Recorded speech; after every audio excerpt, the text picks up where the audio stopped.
that have allowed the Patriots to be that run first team and absolutely, like in the playoffs, just run it down other teams' throats. I don't know if you necessarily see that. Yes, their offensive line is still top 5 in the NFL, but like this play right here, like we're at to see, Gronk seals the edge. And if we do not get that space for the running back to slip around the corner right there, if he doesn't seal the edge with that linebacker and create the space between that and the safety or the corner that's coming in, the running back doesn't have the ability to even nudge off the tackle. He would have been stopped for about a 1 or 2 yard gain.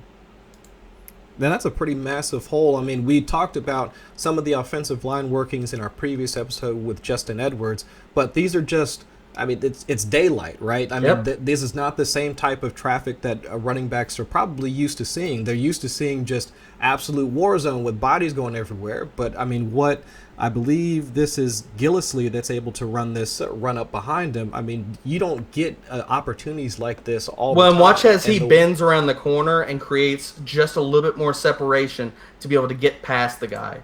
That wouldn't have happened if you didn't have Gronk creating the space right there. If that had been any other type of move tight end trying to do that, that'd have been blown up in the backfield, or he definitely would not have scored on that play. And those are things that they're not fully appreciated about what Gronk has done for the Patriots and what we're looking at for this team, even for this season, how much they're going to miss and how they're going to have to change this offense up a little bit.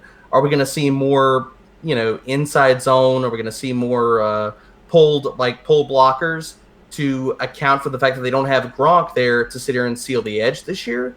I think it's differences that are not going to show up in the box score per se, but it's going to be some things that the Patriots are going to have to account for with the run game. I think this might be Deion Lewis, no? It might be. I forget if he was 33 or if he was 30. I forget his number. But either way, you might be right, though. Gronk has the most essential block in this, in my opinion. Sealing the edge, as Derek mentioned, is the most important block on almost any particular play that's going to run on the edge, because the running back's target is going to be basically Gronk's left hip.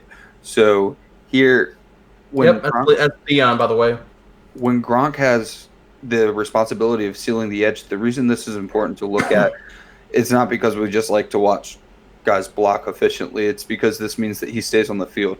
So to bring it all full circle, earlier we discussed what makes a good tight end. Well, being on the field makes a good tight end, because a lot of times tight ends aren't schemed for their receptions, but however they're open and they're the safety blanket. That's where the safety blanket stigma comes from.